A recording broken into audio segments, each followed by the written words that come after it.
Hey, this is G here from the G and Cleland Show, and today is our first episode of a new segment called Based on a True Story, where we bring you interesting and amazing and inspiring stories of people's actual lives. So the first one we have is from a guy named Daniel Cleland, and he named his story From the Matrix to Ayahuasca. So I just want you guys to sit back, relax, and enjoy the podcast.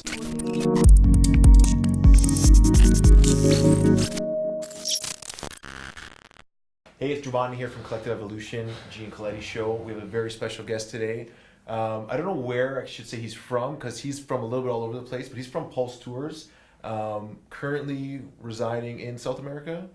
That's one of my areas. One of your areas. Very interesting guy who's going to share his story today on this new episode called Based on a True Story. So Dan, let's start right from the beginning. Thanks for coming on the show. Tell me a little bit about your childhood, and then just take us through why we found your story so interesting. All right. Well, not too much of interest in the childhood. I grew up in a small town about 2 hours north of here in Toronto. The town's called Walkerton, Ontario. Small rural community.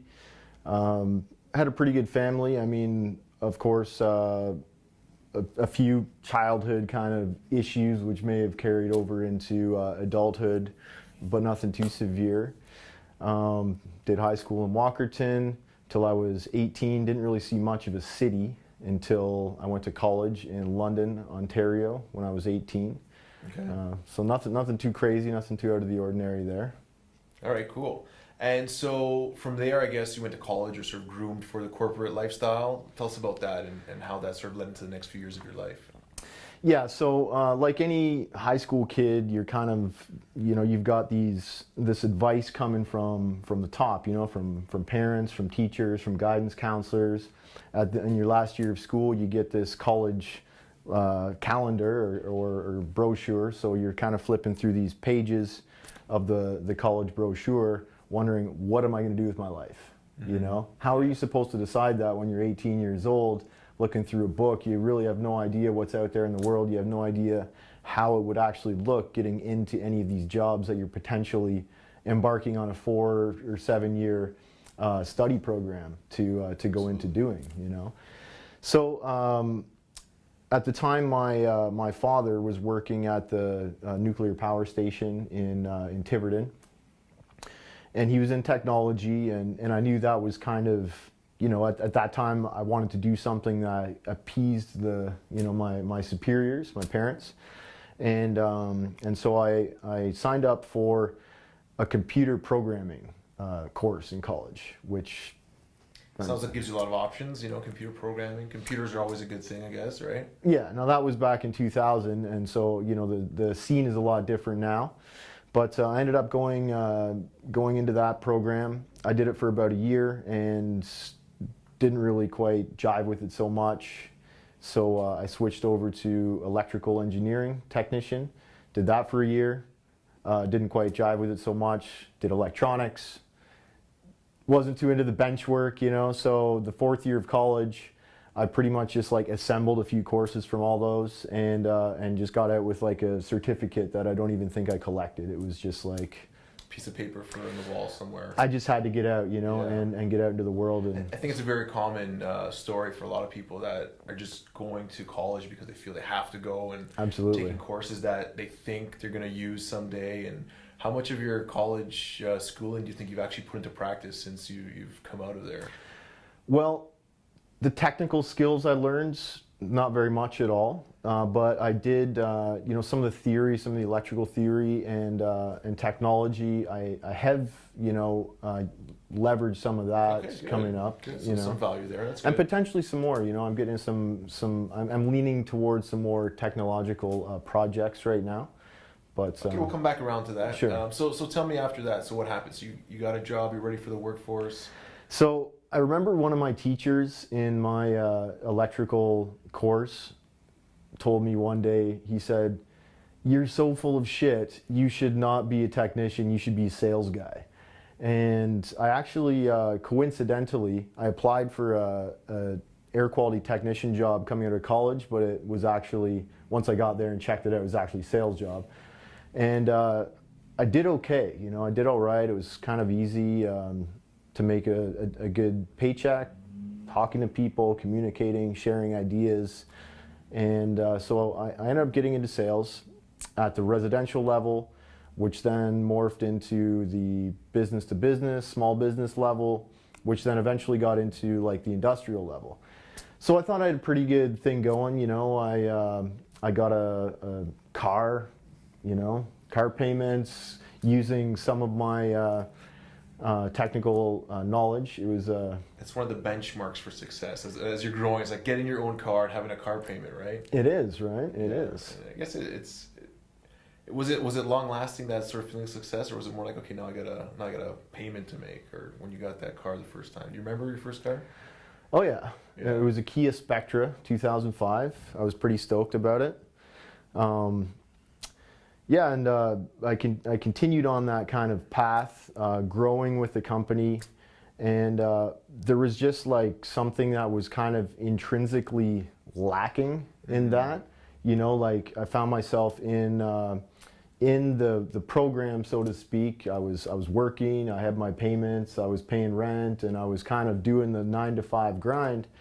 And I couldn't help but thinking, like, is this all there is? Like, do I just do this until I make enough money to buy a house, and then buy a house, and then, you know, get married and have kids and settle down? It's like, it just wasn't enough. And then I had a real issue with the 2-day weekends and like the 1 or 2 weeks a year of vacation. It was just kind of... What did that feel like? Like, how can you describe the feeling of that? Is there any way? Because I know a lot of people feeling that. Frustration. Yeah. You know, frustration, and just like, what is it? You just kind of question it. Like, is this right? You know, like what, like it just, you kind of lose that enthusiasm for life. You know, just waking up Monday mornings. You know, like you hate the morning. You want to stay in bed, but you can't. You can turn the dial 20 years and be that same Monday morning waking up. She can be a little bit more grayer, a little more balder in my case, and then, more responsibilities. You know, just 20 years went by, and you look back like, what happened? You know, just filled that same routine. Exactly. So how does one sort of go from that and make a change? I think that's what a lot of people like. What happened in your case? I started traveling. You just picked up one day and took some time off work and... Well, you know, it was actually, it was a long time coming. You know, I kind of was just craving like a sense of adventure and challenge and just like breaking out of routine, you know, novelty. And so back in 2006, I decided it's time to make a trip. And I had this pull towards Brazil. I don't know why, whether it was the beaches, the jungles, the hot ladies, the good music. Brazil, it's just that like gritty, like, oh, Brazil, you know? Yeah. It just had everything I was looking for in an adventure. So I planned a trip for myself independently, a 6-week journey. It was over Christmas and New Year's, 2006, 2007. And, you know, I actually, in the planning process, I really discovered that like I loved the actual like the lead up to the journey. It was researching, like planning, where am I going to go, looking at the different hostels and hotels and events and learning a bit of the new language and just dreaming and anticipating. And then I went on this 6-week trip, and it was like just everything I could have asked for and more. Yeah. So Brazil seems like a scary place to most people. There's a lot of bad press. Is it when you went, was there any fear going to an unknown place, or were you more of the adventure, like take it as it goes? No, it was still a bit dodgy, like at night, you know, and there were still places you wanted to avoid. I saw like in Rio, I saw a dead guy laying on the middle of the street one day. And then, you know, like later on, as I was traveling there in the subsequent years, you know, I've heard gunshots go off in a crowd of people, and you know, I was traveling with some people who got robbed with a, you know, knife point and stuff like that. So back then it was dangerous to an extent. I think now the crime rate's a little bit higher because the economy's so. I wouldn't necessarily recommend traveling to Brazil. There are places people can go to break free that's still adventurous and not so dangerous. Oh yeah, there's lots.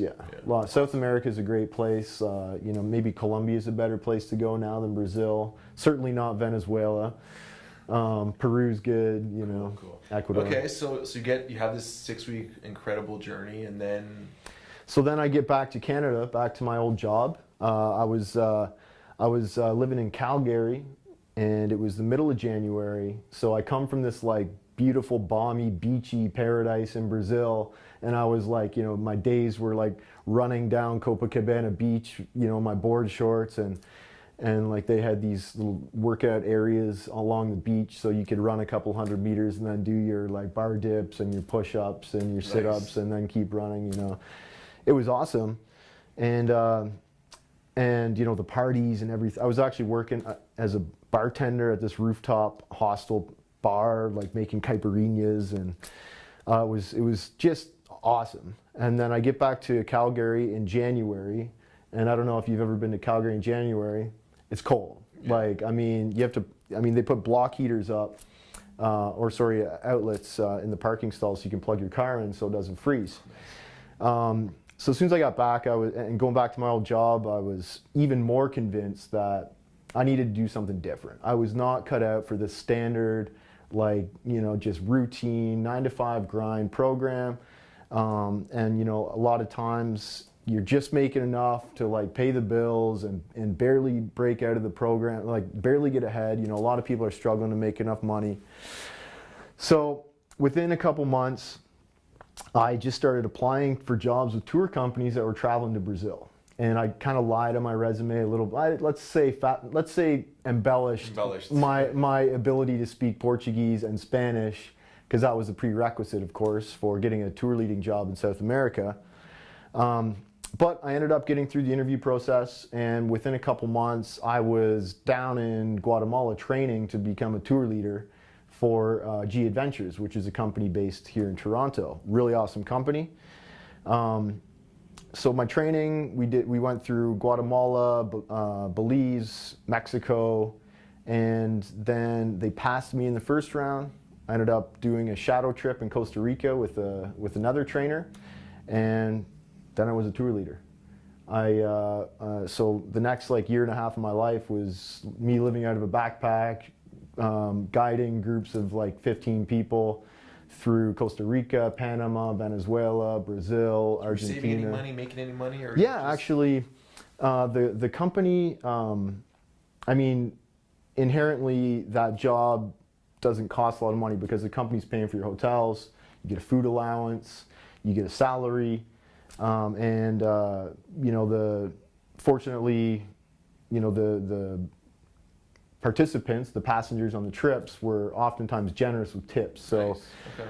I ended up traveling for a year and a half through all these different places I wanted to see, and by the end of it, I saved a few $1,000s. Right. So yeah, it's interesting to see what the change is from that normal 9 to 5. Now you're doing tour guide. Can you make that? Can you support yourself? And I guess you can. A lot of people that fear, if I don't do this, I'm not going to make it doing something I like. Yeah. So what happened after that? You found yourself traveling to Australia, I think you mentioned? Well, so basically, traveling all of these paradisical places around South America and Central America, I discovered even in the most remote places, there were still issues with garbage and social inequality and all this kind of stuff. So I wanted to do something a little more valuable to the world to help rectify some of these issues.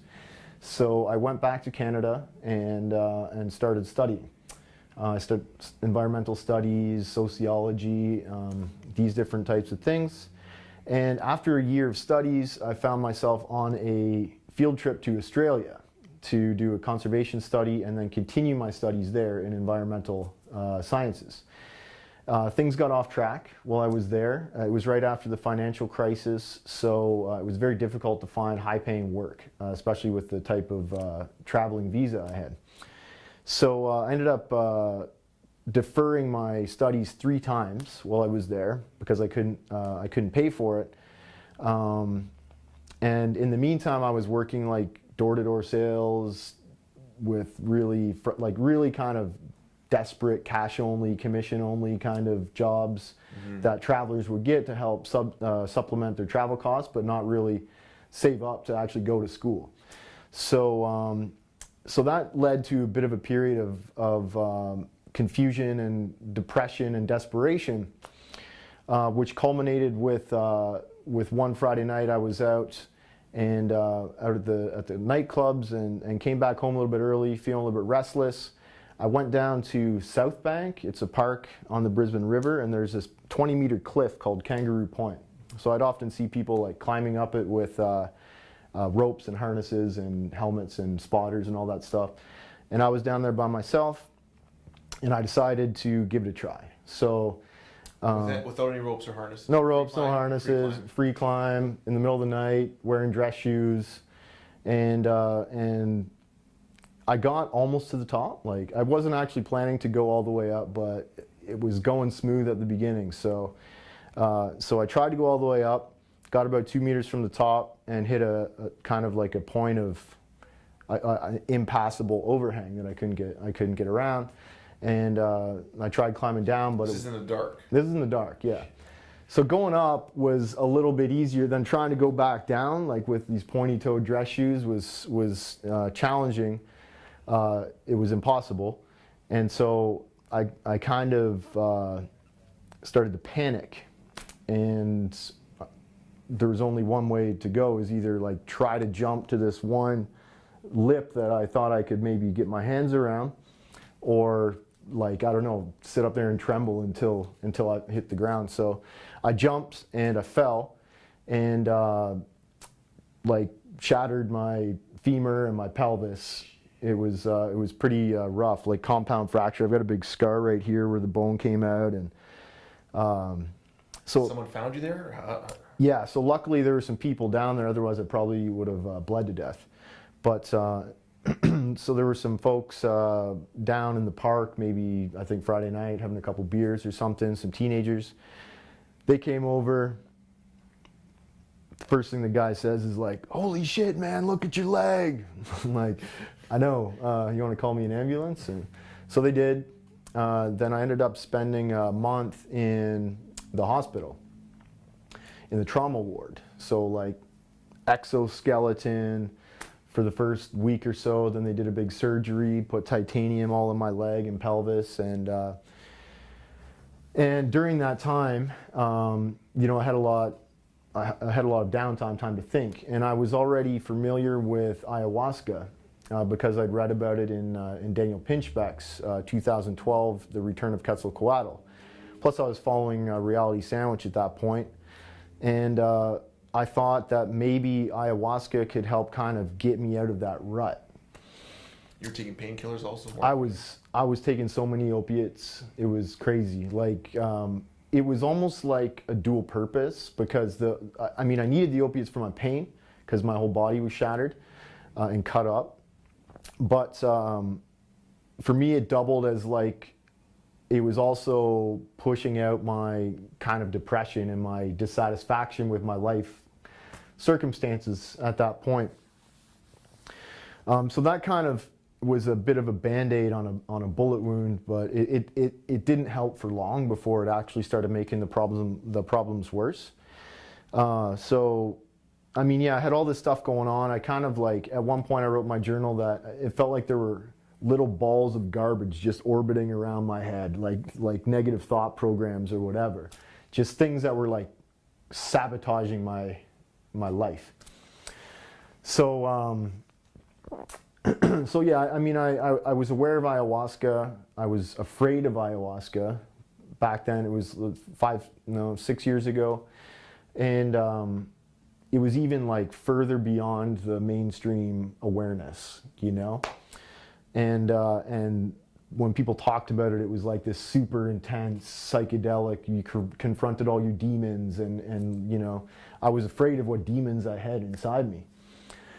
So anyways, I decided that like I needed to do something. I needed that out. You know, I needed to try something. Otherwise, I was borderline suicidal. And so I decided, I mean, it took me a couple months to heal in Australia. I was on crutches for a while, and then I decided to quit Australia and go back to Canada. And on the way back, I went to Peru to find ayahuasca.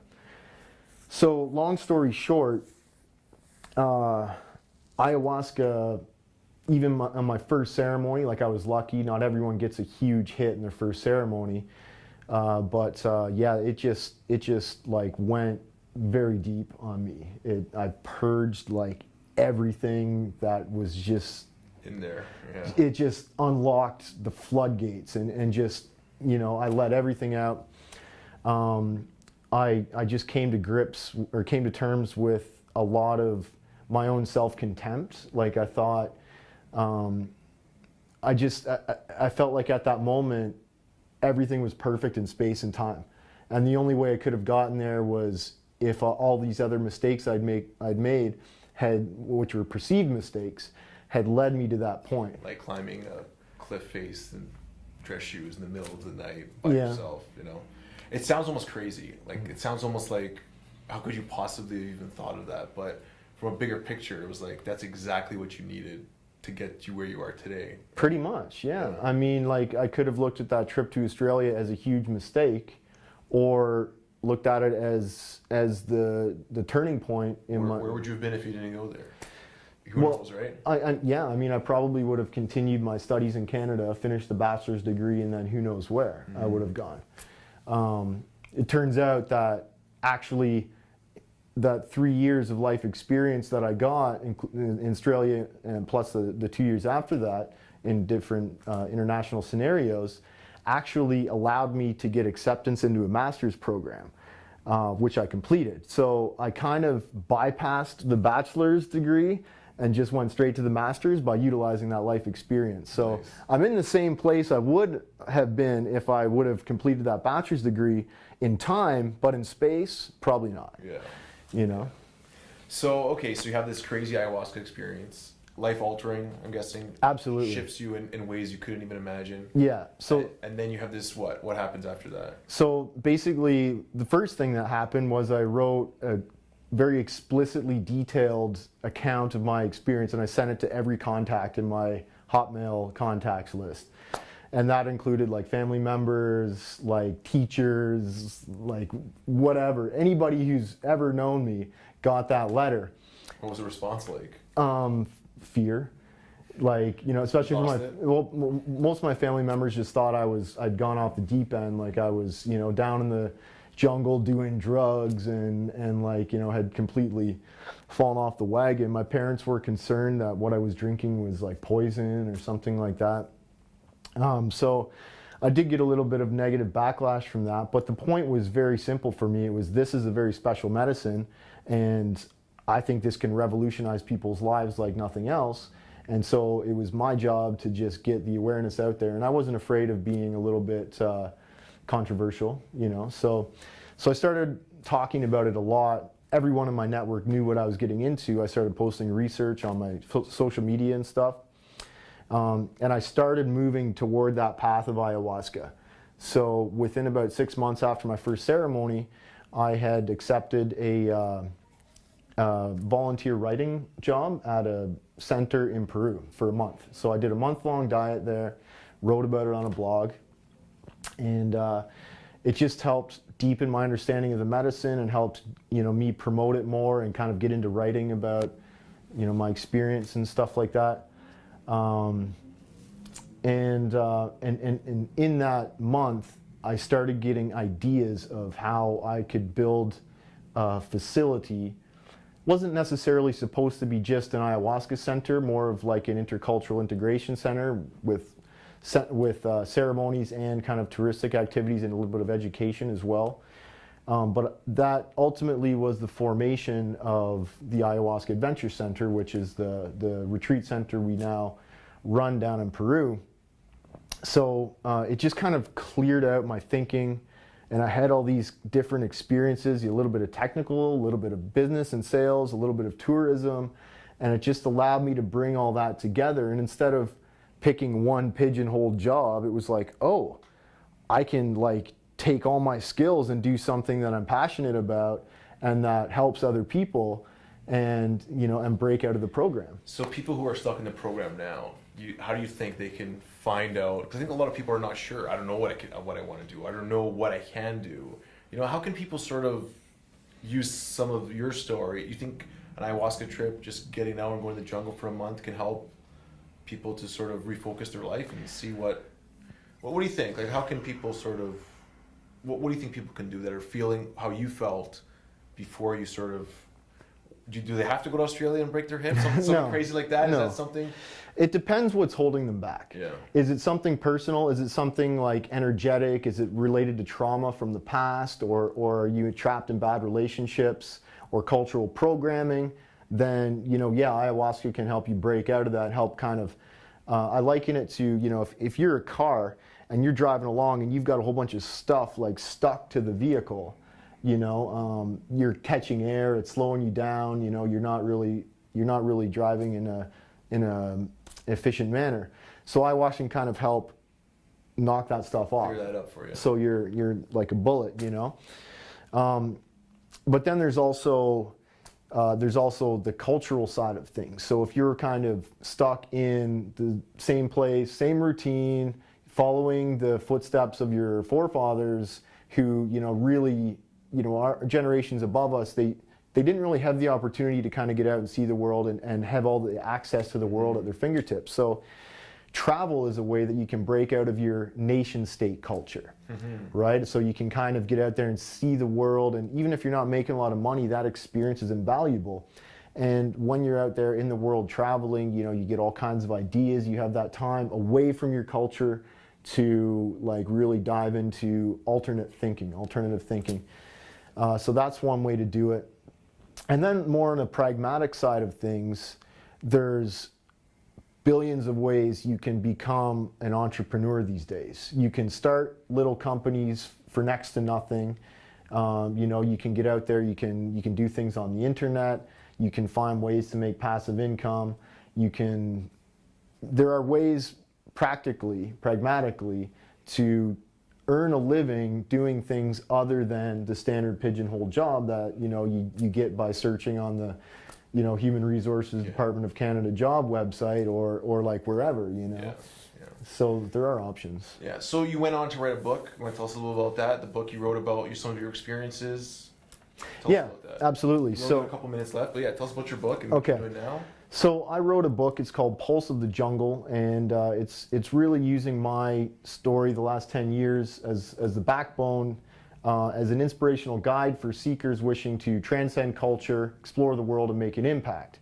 It is also themed on ayahuasca, but instead of getting into the science, history, or ideology of ayahuasca, we basically use personal stories from 7 other people besides myself who have had major life changes as a result of ayahuasca. And it's not like, here was my psychedelic trip and in every detail. It's like, here's what I did over the course of a couple years while working with the medicine, how the medicine helped change my life. And there are some psychedelic trip accounts. Michael Sanders. He's been on the podcast, yeah. Michael Sanders, he's a well-known friend of Collective Evolution.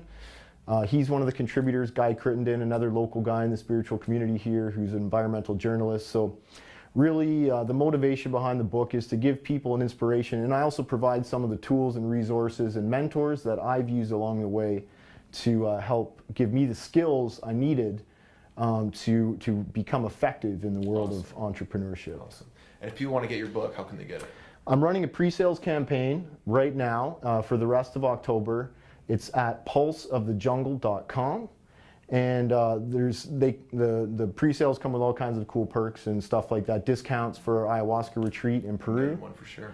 Cool. And the book is scheduled to be published first week of December, so it's coming out real soon. All right, guys, please support Dan and his book. I'm sure it's going to be awesome. He's an awesome guy doing great things in the world, and I'm sure we're going to have him back to hear about some of the other cool things he's working on now. Thanks a lot, Dan. Really appreciate having you on here. Thanks, Gio. Thanks, everybody.